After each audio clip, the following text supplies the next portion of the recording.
Welcome to a news story in what we call Amazing Stories. Today, we're going deep, really deep, into the life of Clark Olofsson. Quite a life it is, too. Oh, you can say that again. We've got, let me see, his Wikipedia entry right here. Oh, yeah.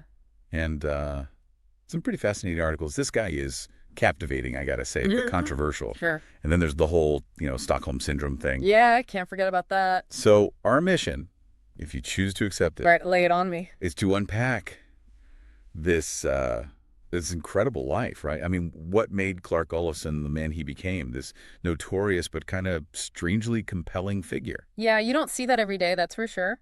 One thing that really jumps out at you just glancing at these sources, his early years. Oh, yeah, yeah. Sweden really seemed to set the stage for a life, well, lived on the edge, let's say. On the edge, yeah. Born in 47. Okay.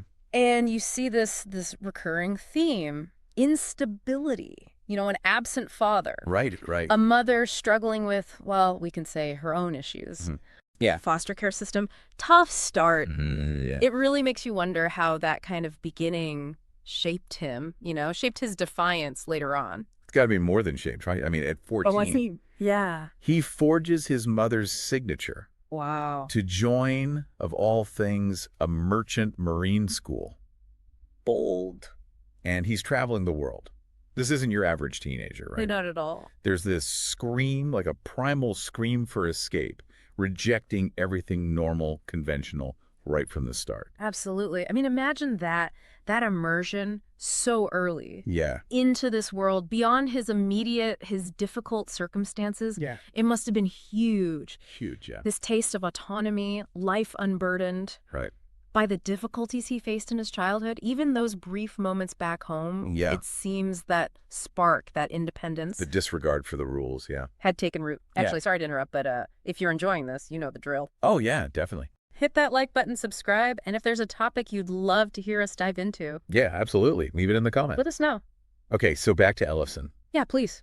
Fast forward a bit. He's 16, lands himself in a youth detention center. A youth detention center at 16. Wow. You'd think that would be, I don't know, a wake-up call? Yeah. But not for this guy. Nope. He escapes Escapes. with two others. Of course he does. And this is almost funny. Oh, no. They steal produce. Produce. Like fruits and vegetables. Fruits, vegetables, the whole 9 yards. But here's the kicker. From the Swedish Prime Minister's property. You can't make this stuff up. That's our Clark. Bold. It's a statement. It's like, we're not playing by your rules, right? It really does underscore this pattern that's developing. Not just breaking the law. Oh, no, this is bigger. Challenging authority. Deliberately. Like he's constantly testing the limits. Pushing, yeah. Seeing how far he can go, and maybe, just maybe, enjoying the attention it brings. Yeah. The notoriety. And this testing, this boundary pushing, Mm-hmm. it keeps going, right? Things escalate. They do. Arrests for assault. Right. And then, boom, first adult prison sentence at 19. 19 years old.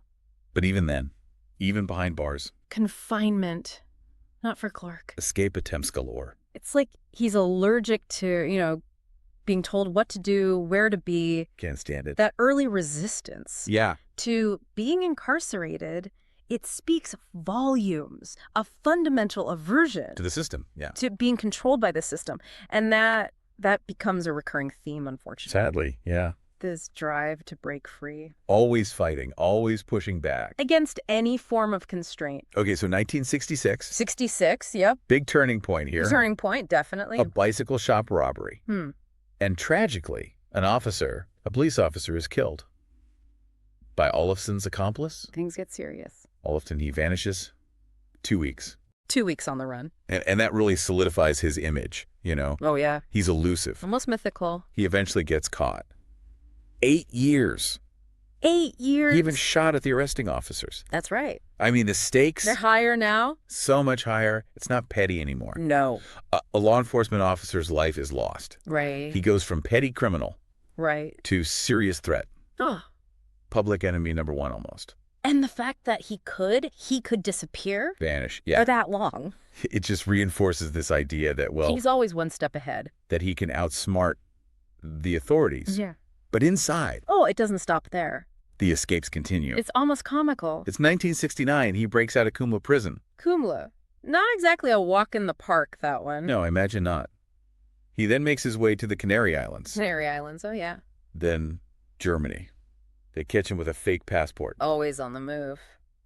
You'd think that would be it, right? That's something, too. He gets another shot, an open prison. Right. He's scheduled for release. But what does he do? What does Clark do? Escapes again. Yeah. Just before his release. Right. It's like he's addicted To the escape itself. to the thrill of it. It's not just about avoiding punishment. Yeah. It's about control. His control His destiny. on his own terms, Mhm. however misguided that might be. Okay, 1973, Yes, great. he's arrested. Again. Let me guess. Escape attempt number. Well, this time it's a tip. Hmm. A weapon in his hotel room. He'd been on the run, get this, 7 months, 7 months. and he'd robbed a bank. Added that to the resume. It's just this constant cycle. Crime, escape, crime, escape. I just couldn't or wouldn't Fit in, yeah. reintegrate the allure of that life, the outlaw life. Maybe he just couldn't function any other way. It's a possibility. Later in 73, though, 73. he's incarcerated in Norrköping. Okay. And this is where the story takes this turn, this unbelievable, almost unbelievable turn. I'm intrigued. There's this bank robber, Jan Erik Olsson. Olson, okay. He takes hostages, credit bank Yeah. in Stockholm, High stakes. and he makes this demand. It's crazy. He wants Olofsson released and brought to the scene. He wanted Olofsson. It's like something out of Hollywood. Yeah, talk about a wild card. Unprecedented. Captivated the whole nation. Oh, yeah. Put the authorities in a real bind. Okay, but here's where things get really, really interesting. I'm all ears. Olofsson. He spends 6 days with these hostages, and a bond, this strange bond forms Right. between the hostages and their captors. Stockholm Syndrome. The birth of Stockholm Syndrome. It's bizarre. Bizarre, yeah. But crucial to understanding Olofsson's story. The Mhm. hostages connecting with the criminals. It's almost unthinkable. Totally unexpected. And it really challenged those existing theories about victims, how they react in these situations. I read that one of the hostages, she called the prime minister, The prime minister. and she said she was more afraid of the police than of Olofsson and the other robber. Yeah. And she emphasized their kindness. Oh, Their yeah. kindness. That's hard to wrap your head around. The police finally end the standoff. Tear gas. The hostages. He didn't want to leave. They resisted. No. They even embraced their captors. Embraced them, saying goodbye. It's such a human reaction. Incredibly human and yet so unexpected. So counterintuitive. Exactly. Those actions, that fear of the authorities, The empathy. that empathy for their captors, Stockholm Syndrome in a nutshell. It just shows how complex, how messy human psychology can be. Especially in these extreme situations. With the pressure's on. Right. The prolonged duress. You never know how people will react. And here's the kicker. Here's the crazy part. There's more. Olofsson. He was involved in the robbery, Right. but he was acquitted Acquitted. on those charges by the Court of Appeal. I don't believe it. His defense was that he was protecting the hostages Protecting the hostages. and that he had, get this, implied consent from the police. Implied consent. Come on. It's absurd. Totally absurd. But it happened. Of course it did. It's Clark Olofsson. And that just added to his, I don't know, his legend, his myth. It cemented it, really. He beats this high-profile rap. With a defense like that. It defied all expectations. And the public? They ate it up. He was box office. We read that he loved it. The notoriety. He basked in it. They called him Sweden's first famous gangster. Famous gangster. He wasn't just a criminal. No. He was a celebrity Yeah. in this warped, twisted kind of way. He craved the spotlight. Even if it was, well, negative attention. It didn't matter. Attention is attention. I guess so. It seems like he knew, how he was perceived. He played it up, yeah. Maybe even cultivated it. Famous gangster. That's, It's like a weird mix, right? yeah. Criminal, But- celebrity. Yeah, and he seemed to, like you said, embrace it. He owned it. He did. But despite all this, all this notoriety, the cycle it continues. It never ends. 1975, 75. prison break. Again. Gotta stay in practice. Then he robs a bank in Copenhagen. International man of mystery. And then, get this, they catch him after this 3-month sailing trip across the Mediterranean. A sailing trip. You can't help but... Admire the audacity. It's like he treated life as this game. this Yeah. challenge, Yeah. and the law Just another hurdle to jump over. to outmaneuver. And that sailing trip, that's pure Clark. Living life on his own terms. Outside the lines. Completely. Then 1976, he pulls off the biggest robbery The biggest. in Swedish history at the time. Wow. And he takes hostages again. Hostages again. But they arrest him hours later. That was short-lived. And amidst all this chaos, he gets married Married. to a 19-year-old. Well, in prison. Only Clark Olofsson. It's like he's juggling, different lives. Yeah, his personal life was just as wild. As unpredictable. As crime. Committing a huge crime. Yeah. And then getting married. While incarcerated. It's so... Unconventional. He lived by his own rules. He did. But then, even stranger things happen. Stranger? How is that even possible? He's behind bars. Right. Right. Late 70s, early 80s. Okay. He starts studying journalism Journalism? at the University of Stockholm. Really? He even interns at a newspaper. Right. And guess what? He gets his degree in 83. He's a man of many talents, I'll give him that. It's this weird contrast. Yeah. Notorious criminal, Right. future journalist. What was he thinking? Who knows? Maybe a genuine interest? Maybe. Or, another way to manipulate, to control the narrative. Could be. It's hard to say for sure. He gets released in 83, moves to Belgium with his wife. Okay. But Here we go again. 1984, Busted. suspected drug smuggling. Drug smuggling. 10 years. He just couldn't stay away. He couldn't or wouldn't. It's like this compulsion. And the drug smuggling, that's a whole other level. Organized crime. Big leagues. The 90s, the 2000s. It's going. More arrests. Oslo. Tenerife. Drug trafficking, mostly. International operation. And then a big one.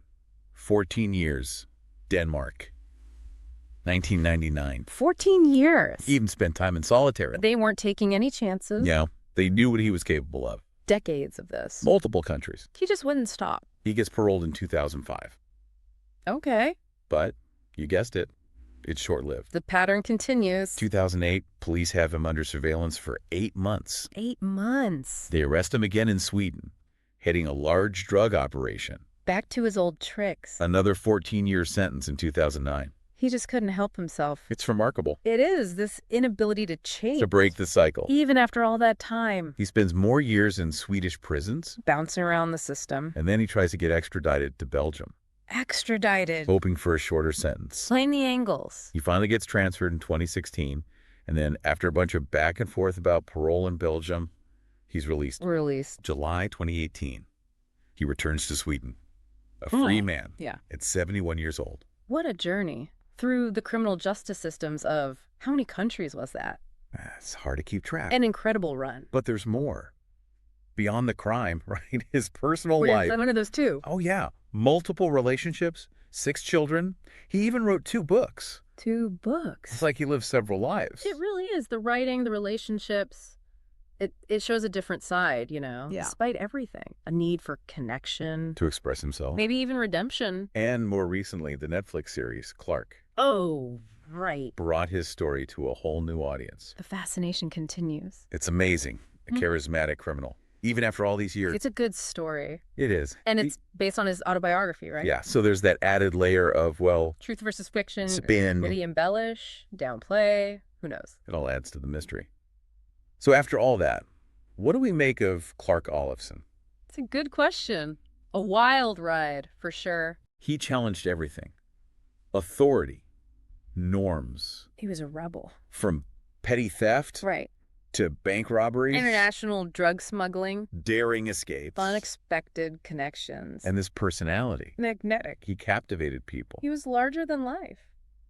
It makes you think about, why we're so drawn to these figures. The outlaws. The rebels. They live outside the lines. And we can't help but look. There's something about that freedom, that disregard for the rules, that appeals to something deep down, maybe. Maybe it's a vicarious thrill, living through their exploits, because we can't or won't do it ourselves. It's possible. And then there's Stockholm Syndrome. Ah, yes. His legacy. Forever linked to him, those hostages. It's fascinating how the mind works under such pressure. The human capacity for survival. Adaptation. Even in the face of danger.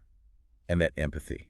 in the most unlikely situations. It's a reminder That we're all more complex than we seem. Than we realize. Olofsson. He escaped justice for so long. So many times. He was a master. He just kept going back to crime, even after all those years in prison. What drives someone like that? It makes you think about the nature of crime. Rehabilitation.